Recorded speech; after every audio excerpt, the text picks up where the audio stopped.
जोगेश्वरी पश्चिम येथील AC रोडवर मुसळधार पावसामुळे मोठे झाड कोसळल्याची घटना घडली आहे। झाडाखाली उभा असलेला टेम्पो आणि विजेचा मोटर बॉक्स पूर्णपणे दबला गेलाय। सुदैवानं त्यावेळेला परिसरात कोणीही नसल्यानं मोठी दुर्घटना टळलेली आहे। मात्र टेम्पोचं नुकसान झालंय। सकाळपासून सुरू असलेल्या मुसळधार पावसामुळे मुंबई उपनगरातील अनेक भागात पाणी साचणं आणि झाडं कोसळण्याच्या घटना वाढलेल्या आहेत।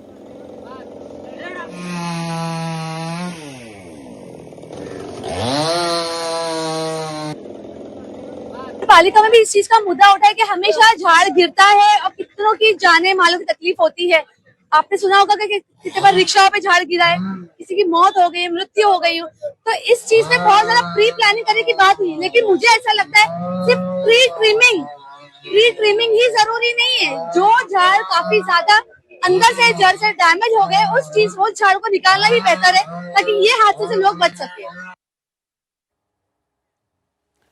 आपण जोगेश्वरीमध्ये मुसळधार पावसामुळे एक झाड कोसळलंय, यामुळे टेम्पोचं मोठं नुकसान झालेलं आहे। टेम्पो झाडाखाली अडकलाय।